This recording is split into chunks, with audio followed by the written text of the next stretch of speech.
몸은 하나인데 많은 지체가 있고 몸의 지체가 많으나 한 몸임과 같이 그리스도도 그러하니라. 우리가 유대인이나 헬라인이나 종이나 자유인이나 다 한 성령으로 세례를 받아 한 몸이 되었고 또 다 한 성령을 마시게 하였느니라. 몸은 한 지체뿐만 아니요 여럿이니 만일 발이 이르되 나는 손이 아니니 몸에 붙지 아니하였다 할지라도 이로써 몸에 붙지 아니할 것이 아니고 또 귀가 이르되 나는 눈이 아니니 몸에 붙지 아니하였다 할지라도 이로써 몸에 붙지 아니한 것이 아니니 만일 온몸이 눈이면 듣는 곳은 어디며 온몸이 듣는 곳이면 냄새 맡는 곳은 어디며 그러나 이제 하나님이 그 원하시는 대로 지체를 각각 몸에 두셨으니 만일 다 한 지체뿐이면 몸은 어디냐 이는 이제 지체는 많으나 몸은 하나라. 눈이 눈더러 내가 너를 쓸 데가 없다 하다 또한 머리가 발더러 내가 너를 쓸 데가 없다 하지 못하리라. 그뿐 아니라 더 약하게 보이는 몸의 지체가 도리어 요긴하고 우리가 몸에 더 귀히 여기는 그것들을 더욱 귀한 것들로 입혀주며 우리의 아름답지 못한 지체는 더욱 아름다운 것을 보느니라. 그런즉 우리의 아름다운 지체는 그럴 필요가 없느니라. 오직 하나님이 몸을 고르게 하여 부족한 지체에게 귀중함을 더하사 몸 가운데서 분쟁이 없고 오직 여러 지체가 서로 같이 돕게 하셨느니라. 만일 한 지체가 고통을 받으면 모든 지체가 함께 고통을 받고 한 지체가 영광을 얻으면 모든 지체가 함께 즐거워하느니라. 다 같이 읽겠습니다. 너희는 그리스도의 몸이요 지체의 각 부분이라. 아멘.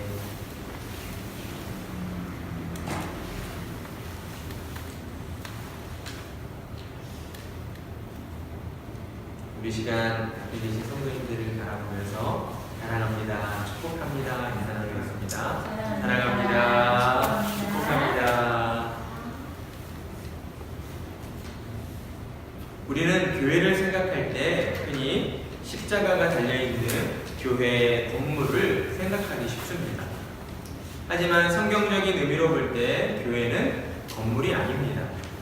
오늘 말씀 27절에서도 바울 사도는 고린도 교회의 성도들을 가리켜서 너희는 그리스도의 몸이요 지체의 각 부분이라고 말씀하였습니다. 이것은 성도들을 가리켜 곧 교회라고 말씀하고 있는 것입니다. 따라서 성경에서 말씀하고 있는 교회는 예수 그리스도를 구주로 믿고 고백하는 사람들의 모임, 그리스도인들로 구성된 공동체라고 할 수가 있습니다. 그러니 여러분이 곧 교회인 것이죠. 그런데 오늘날 성도들은 스스로를 교회라고 생각하지 않습니다. 왜 그렇습니까? 우리는 너무 오랜 시간 동안 우리 눈에 보이는 교회의 그 건물이 교회라고 들어왔기 때문입니다. 그래서 우리는 어릴 적에 교회를 그린다라고 하면 어떻게 그립니까? 먼저 십자가가 있어야 되죠. 십자가가 있는 집 또는 십자가가 있는 건물을 그리게 되는 것이죠. 이제는 달라져야 합니다. 성경적이지 못한 교회에 대한 잘못된 인식을 버리고 성경이 말씀하고 있는 교회에 대한 다른 인식을 우리가 세워가야 할 것입니다. 교회에 대한 다른 인식이 없을 때에 생기는 문제가 있습니다. 그것은 무엇입니까? 성도들이 신앙생활에 있어서 능동적이지 못하고 항상 수동적인 자세를 갖게 되는 것입니다. 교회에 대한 다른 인식이 없기 때문에 예배를 소홀히 여기게 되고 또한 마치 쇼핑하듯이 자기 입맛에 맞는 교회를 찾아 떠돌아다니게 되는 것이죠. 따라서 우리는 무엇보다 교회가 어떤 곳인가를 바르게 알아야 할 것입니다. 자, 그렇다면 우리는 교회가 어떤 것인가를 무엇을 통해서 어디에서 찾아볼 수가 있을까요? 두 말하면 잔소리죠. 또 말하면 입만 아픕니다. 그래도 여러분에게 다시 한번 말씀드린다면 오직 성경을 통해서 교회가 어떤 것인가를 우리는 알 수가 있다라는 것입니다. 성경이 아닌 다른 곳으로는 교회가 어떤 곳인가를 알 수가 없습니다. 그런데 오늘날 많은 성도들이 성경의 가르침을 통해서 교회가 어떤 곳인가를 알기보다는 우리나라 속담에 이런 속담이 있습니다. 서당계 3년이면 그렇죠. 다음이 나와야죠. 서당계 3년이면 풍어를 읊는다. 이런 속담처럼 교회 다니면서 어깨너머로 본 것을 가지고 교회는 이런 곳이구나 라고 생각하는 분들이 참 많이 있다는 것이죠. 그러다 보니 오랜 시간 교회를 다녀도 정작 교회가 어떤 곳인지를 모르고 그냥 교회 다니시는 분들이 많이 있습니다. 그런데 이것은 가볍게 볼 문제가 아닙니다. 매우 심각한 문제라고 할 수가 있죠. 왜냐하면 교회가 어떤 곳인가를 모른 채 교회를 다닌다는 것은 목적지를 모른 채 헤매는 것과 같기 때문입니다. 마치 바다에서 풍랑에 휩쓸려 이리저리 떠밀려 다니는 난파선과 같다라고 할 수가 있는 것입니다. 자, 그렇다면 성경이 말씀하고 있는 교회는 어떤 곳입니까? 우리 오늘 읽었던 성경 말씀 가운데 27절 말씀을 우리 함께 읽어보겠습니다. 27절입니다. 시작. 너희는 그리스도의 몸이요 지체의 각 부분이라. 아멘. 너희는 무엇이라고 말씀하고 있습니까? 너희는 그렇죠. 그리스도의 몸이다 라고 말씀하고 있습니다. 그렇습니다. 교회는 무엇보다 그리스도의 몸입니다. 사도 바울은 교회를 가리켜 그리스도의 몸이라고 비유적으로 표현하고 있습니다. 이것은 매우 적절한 표현이다 라고 할 수가 있죠. 12절 이하 말씀에 나온 것처럼 우리 사람의 몸을 생각해 볼 때에 몸은 여러 개이죠? 몸은 5개죠? 아니죠. 몸은 하나입니다. 그런데 그 하나의 몸에는 많은 지체가 붙어 있다는 것이죠. 눈이 있고요, 코가 있고요, 입이 있고요, 손이 있고요, 발이 있고요, 다리가 있습니다. 또 무엇이 있죠? 귀도 있고요. 또 뭐가 있어요? 우리 몸에 붙어 있는 거. 눈, 코, 입, 귀, 말 있어요. 또 팔도 있고요. 또 머리카락도 있고요. 또 손, 배꼽도 있고요. 엉덩이도 있고요. 모든 지체가 서로 이름도 다르고 또 각자 하는 역할도 다르지만 몸에 붙어있기 때문에 우리는 그냥 몸이라고 부르게 되는 것입니다. 왜냐하면 몸과 지체는 서로에게 있어서 결코 뗄 수 없는 반드시 필요한 존재이기 때문이죠. 자, 생각해 보십시오. 몸만 있으면 우리가 살 수 있습니까? 입이 없으면 어디로 밥을 먹겠습니까? 눈이 없으면 아무것도 볼 수가 없어요. 다리가 없으면 자유롭게 움직일 수가 없습니다. 조금 지저분할지 모르지만 항문이 없으면 어때요? 우리 뱃속에 있는 배설물을 버릴 수가 없겠죠. 아무리 작고 연약한 지체라 할지라도 몸에 붙어있는 모든 지체는 몸을 이루기 위해서 반드시 필요하다라는 것입니다. 예수님께서도 이와 비슷한 비유로 포도나무와 가지의 비유를 말씀해 주셨습니다. 포도나무에 붙어있는 가지가 열매를 맺으려면 어디에 붙어 있어야 된다고 하셨나요? 포도나무에 붙어 있어야 된다라고 하셨어요. 우리가 집에서 꽃을 키우고 식물을 키우고 있잖아요. 열매 맺는, 얼마 전에는 우리가 방울토마토를 한번 열매를 맺어서 한번 먹어봤잖아요. 그 가지에 몸통에 그 가지가 붙어있기 때문에 그 가지 끝에서 꽃이 나고 꽃이 사라지면서 거기에 열매가 맺히게 되었던 것이죠. 포도나무에서 떨어져 버린 가지는 결국 쓸모 없어지고 불에 던져지고 마는 것입니다. 그런 것처럼 몸에 붙어 있는 지체는 몸에 붙어 있을 때에만 제 기능을 할 수가 있다는 것이죠.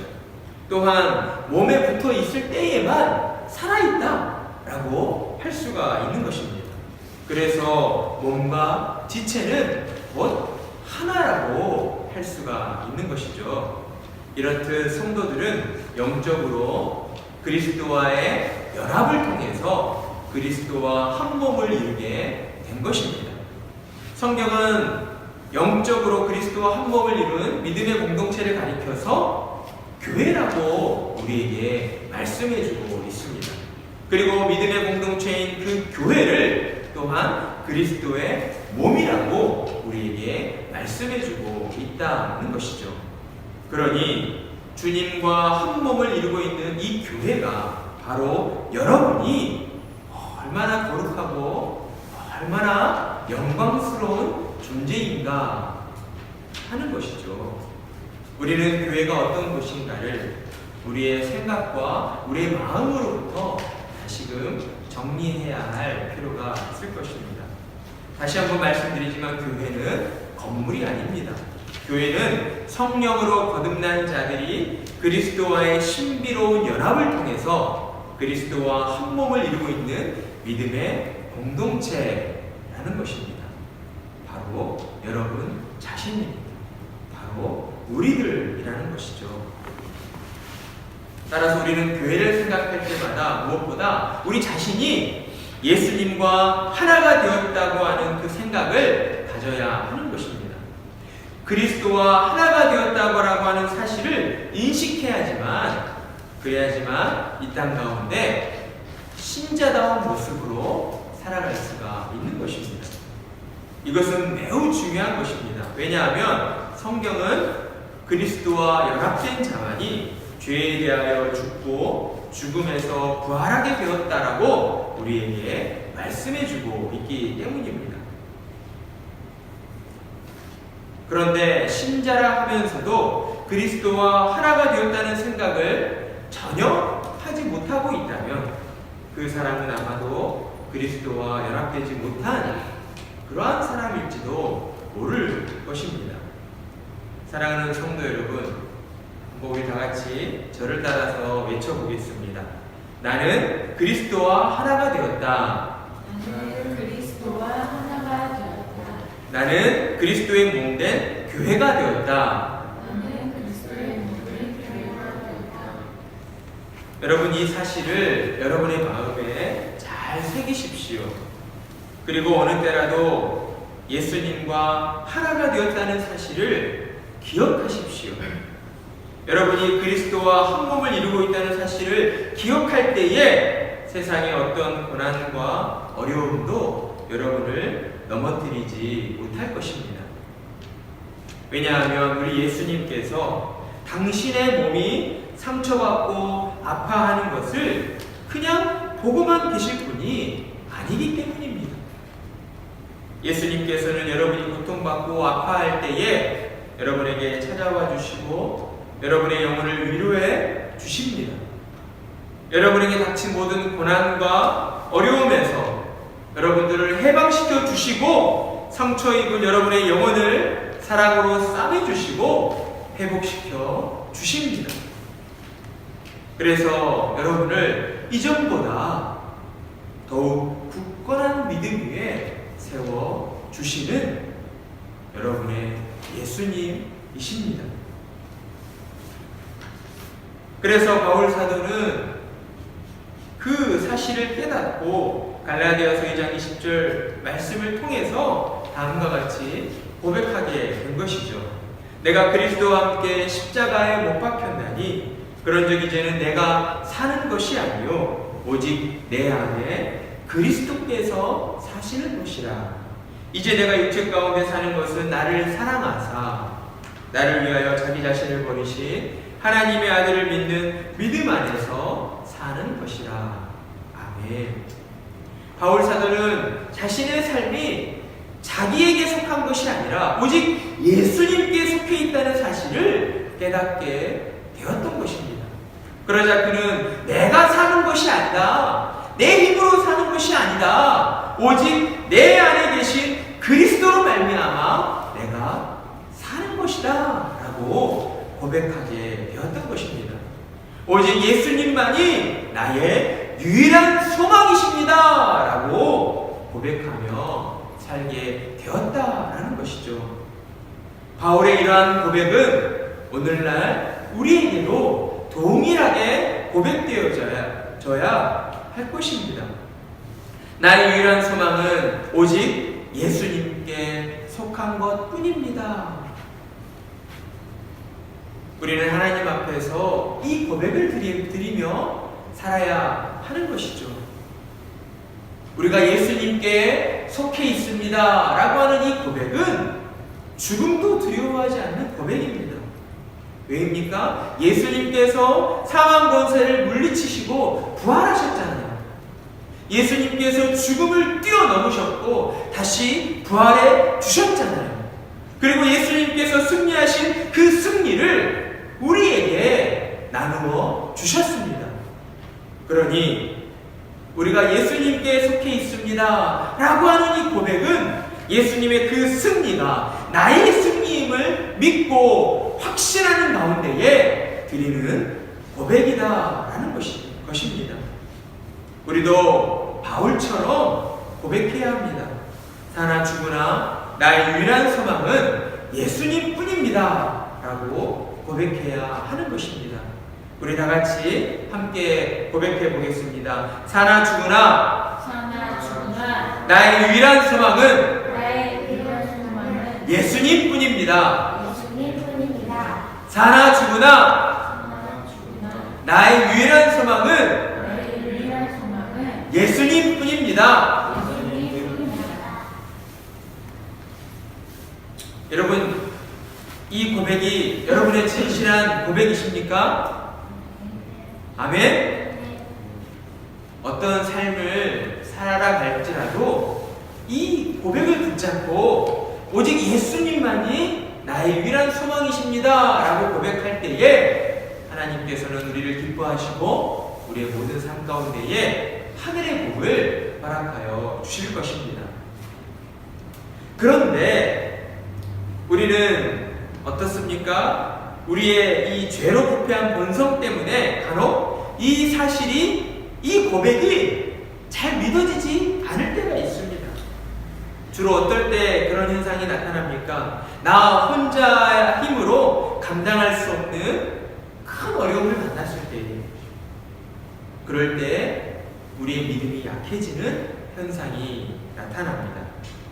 분명 예수님을 믿고는 있는데 안 믿는 건 아닌데 그 어려움 앞에서 이런 생각을 하게 돼요. 예수님을 믿는 그 믿음이 나에게 닥친 이 어려움을 해결해 줄까? 확신이 들지 않는 거예요. 어쩌면 현대를 살아가는 많은 그리스도인들이 이와 비슷한 마음을 가지고 있는지 모르겠습니다. 오랫동안 신앙생활을 했지만, 교회를 오래 다녔지만 인생의 고난 앞에서 예수님과 하나가 되었다라고 하는 이 믿음의 능력을 확신하지 못하고 있는지 모르겠습니다. 그럴 때 우리는 어떻게 해야 합니까? 나에게 닥친 이 어려움을, 이 고난을 해결해 주십시오 라고 하나님 앞에 기도하면 되겠습니까? 그것이 먼저가 아니라는 거죠. 믿음 없는 기도, 믿음 없이 기도하는데 하나님 이것을 해결해 주십시오 라고 하는 게 무슨 소용이 있겠습니까? 우리가 먼저 해야 할 기도는 내가 주님을 믿습니다. 나의 믿음 없음을 도와 주십시오 라고 기도해야 하는 것이죠. 우리는 기도와 관련해서 흔히 우리가 구체적으로 기도하지 않았기 때문에 하나님이 응답해 주시지 않았다라고 이야기를 합니다. 하지만 이런 말들은 다 부질없는 이야기예요. 왜요? 성경에서 이렇게 말씀하고 있지 않기 때문에. 성경이 우리에게 말씀해주고 있는 기도에 대한 것은 항상 기도할 때에 무엇을 가지고 기도하라고요? 믿음을 가지고 기도하라고 말씀하고 있습니다. 뜨겁게 기도하든 조용히 기도하든 그건 중요한 것이 아니에요. 믿음을 가지고 기도하면 어떤 믿음일까요? 여기서 이 믿음은 어떤 믿음일까요? 내가 하나님께 구하면 하나님께서 나의 기도를 들어주시고 응답해 주신다라고 하는 믿음입니까? 그것보다는 우리가 그리스도와의 신비로운 연합을 통해서 예수님과 하나가 되었다라고 하는 믿음입니다.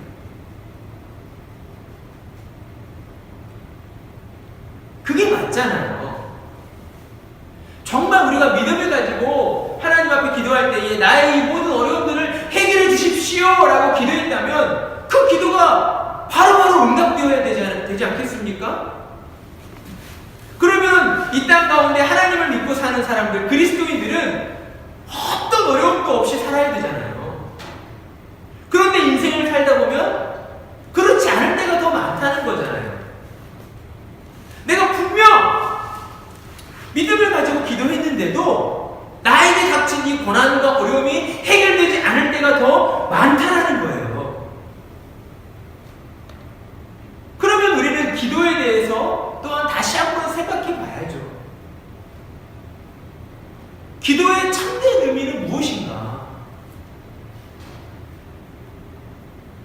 만약 우리가 하나님 앞에 기도할 때에 내 어려움 해결해 주세요, 도와주세요, 이게 해결될 줄 믿습니다라고 기도한다면, 아니 예수님 믿지 않고 하나님 믿지 않는 사람들이 그냥 우상 찾아가서 산에 올라가서 내 소원 들어주세요라고 하는 것과 다를 게 없잖아요.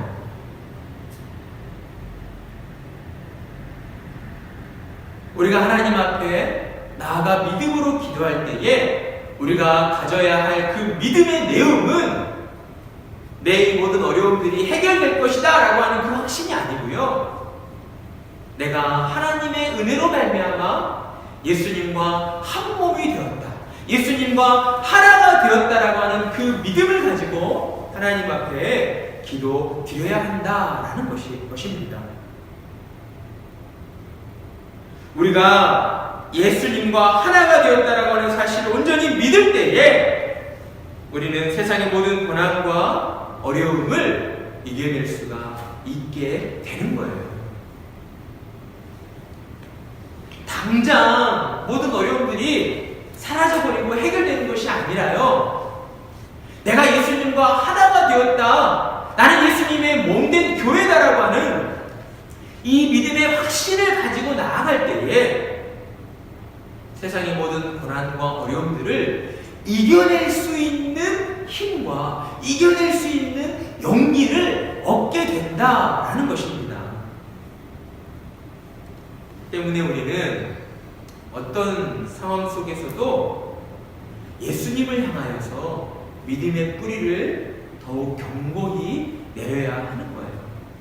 오직 예수님만이 나의 유일한 소망입니다라고 하는 그 굳건한 믿음을 가지고 우리에게 주어진 삶을 당당하게 살아가야 한다라는 것이죠. 그리고 또한 예수님과 한 몸이 되었다라고 하는 사실을 진짜로 믿고 확신하는 성도는 정말 그리스도와 하나가 되기 위해 노력하며 살아야 합니다. 우리가 주님의 몸된 교회를 이루었다라고 말씀을 드렸잖아요. 그러면 우리는 주님의 몸의 각 지체들이잖아요. 그러니까 우리는 항상 서로가 서로를 더욱 깊이 알아가려고 노력해야 하는 것입니다. 우리 가정만 이게 아니고요, 교회 안에 나와 전혀 다른 가정이 있을지라도 그 가정들 또한 우리가 주님의 한 몸을 이루고 있다라고 하는 그 믿음의 확신을 가지고 서로가 서로를 더 깊이 알아가려고 노력해야 되고, 그리고 또한 서로가 서로를 더욱 사랑하려고 노력해야 한다는 것이죠. 그리스도와 한 몸을 이루게 되었다라는 거 하는 것이 그저 구호로만 그쳐서는 안 된다라는 거예요. 예배 드릴 때에만 한 몸이 되었다가 예배가 끝나고 나면 예수님과도 남이 되고 어때요? 함께 예배 드렸던 성도들과도 남이 되면 그러면 그것이 어떻게 예수님과 한 몸을 이루고 있다라고 말할 수가 있겠습니까? 예수님과 한 몸을 이루게 된 성도는 무엇보다 교회 안에서 서로를 더 알아가려고 노력해야 되고 또한 서로를 더욱 사랑하려고 노력해야 할 것입니다. 어떤 집사님이 이런 질문을 했어요. 예수님 믿는 사람들은 어떤 사람들입니까? 라고 질문을 받자 그분이 예수님을 믿는 사람들은 최소한 공범 의식을 가지고 살아가는 사람들입니다 라고 대답을 했다고요. 공범이라는 게 뭐예요? 공범. 같이 죄를 지었다. 죄를 공모했다. 공범의식. 같이 죄를 지은 사람이다 라고 하는 그런 생각을 가지고 있는 사람들의 모임이라는 거예요. 이게 무슨 의미일까요? 그렇죠. 우리는 모두가 다 하나님 앞에서 죄인이라고 하는 그러한 공범의식을 가져야 한다라는 것입니다. 이 공범의식을 가질 때에 우리는 모두가 다 예수님과 하나가 되어 죄 용서받고 구원받은 것이 얼마나 감사하고 기쁜 일인가에 대한 감격이 있게 되는 거예요. 예수님과 한 몸을 이루게 된 믿음의 공동체는 이러한 구원의 기쁨과 감격으로 넘실대야 합니다. 자꾸만 세상의 일들을 바라보기 때문에 우리 마음에 구원의 기쁨과 감격이 점점 희미해져 가는 거예요. 우리가 더욱 예수님과 한 몸을 이루게 되었다. 우리는 죄인이었는데 예수님의 십자가의 보혈로 우리가 구원 얻게 되었고 예수님과 하나가 되었다라고 하는 이 사실을 늘 기억하며 살아야 한다는 것이죠. 그리고 또한 우리는 예수님의 한 몸 된 교회로서 예수님의 명령에 순종해야 합니다. 이것은 예수님과 한 몸을 이루고 있는 성도로서 마땅히 행해야 할 의무라고 할 수가 있어요. 주일에 나와서 하나님의 말씀을 들었어요. 그 말씀을 듣고 마음의 찔림도 받았고 마음의 감동도 받았어요. 그런데 예배가 끝나고 집으로 돌아가면서 오늘 주셨던 말씀 싹 다 까먹어버려요. 세상으로 나아가서 다시 예수님 믿지 않는 사람들과 똑같은 생각을 하고 똑같은 말을 하고 똑같은 행동을 하면서 살아가요. 그래도 될까요? 그리고 나서 다음 주일날 또 교회에 나와서 하나님 용서해 주세요. 하나님 용서해 주세요. 제가 잘못했어요. 이런 모습을 하나님이 원하실까요? 하나님이 기뻐하실까요? 아니죠. 우리가 예수님과 한 몸을 이뤘다라고 하는 것은 우리가 정말 예수님의 몸을 이룬 사람들답게 예수님의 몸을 이루고 있는 교회답게 이 세상 속에서도 하나님의 말씀에 순종하는 자로 살아가려고 애쓰고 노력해야 된다라는 거예요. 거기까지 가야 돼요. 예수님과 한 몸을 이루었습니다. 그러니까 하나님께서 저를 기뻐하시고 저에게 좋은 것들을 주실 줄 믿습니다. 그냥 여기서 그치고 마는 것이 아니라 그렇기 때문에 우리는 더욱 세상 속에서 하나님의 말씀에 순종하는 자로 살아가려고 노력하고 애써야 된다라는 것입니다. 우리가 하나님의 말씀에 순종하기 위해 노력하고 애쓰는 그 모습은 무엇이어야 합니까? 예수님의 말씀처럼 이웃을 사랑하는 거예요. 원수도 사랑하려고 노력하는 거예요. 미워하는 사람이 있을 때에 그 미움을 다 터뜨리는 것이 아니라 그 미움을 가지고 하나님 앞에 저 친구를 미워하지 않게 해주세요. 하나님 제 마음에 기쁨이 없네요. 왜 없죠? 하나님 제 마음을 만져주세요. 기쁨이 있게 해주세요. 평안을 가지게 해주세요. 하나님 저의 믿음 없음을 도와주세요. 믿음을 갖게 해주세요. 이런 것들이 주님의 몸된 교회를 이루고 있는 성도들의 실생활이어야 한다라는 거예요. 주일에만 나와서 교회 기도하고 하나님을 찬양하고 예배하는 것이 아니라 우리 각자의 삶 속에서, 생활 속에서 언제 어디서나 나는 예수님과 한 몸이 된 사람입니다. 예수님은 저의 유일한 소망입니다. 라는 생각을 가지고 늘 하나님 앞에 기도하면서 하나님 도와주세요. 저의 믿음 없음을 도와주세요. 제 마음에 평안이 없습니다. 제 마음에 평안을 채워주세요. 이렇게 늘 삶 속에서 기도하고 생각하면서 살아가야 돼요. 그러면 하나님께서요, 우리의 생각과 우리의 마음을 붙잡아 주셔요. 자꾸만 세상으로 우리의 생각이 연약함 가운데 빠지려 할 때에 하나님께서 우리의 생각과 마음을 붙들어 주신다고요. 너는 내 사랑하는 딸이다. 너는 내 사랑하는 아들이다. 두려워하지 말아라. 두려워하지 말아라. 이렇게 하나님께서 우리를 붙잡아 주신다는 거예요. 우리는 이 땅을 살아갈 때에 무엇보다 늘 두 가지 질문을 우리 스스로에게 던져보면서 살아가야 합니다. 첫 번째는 나는 정말로 예수님과 하나가 되었는가? 그리고 두 번째는 나는 정말로 예수님과 하나 된 예수님의 몸으로서 그 몸에 합당한 자로 살아가고 있는가?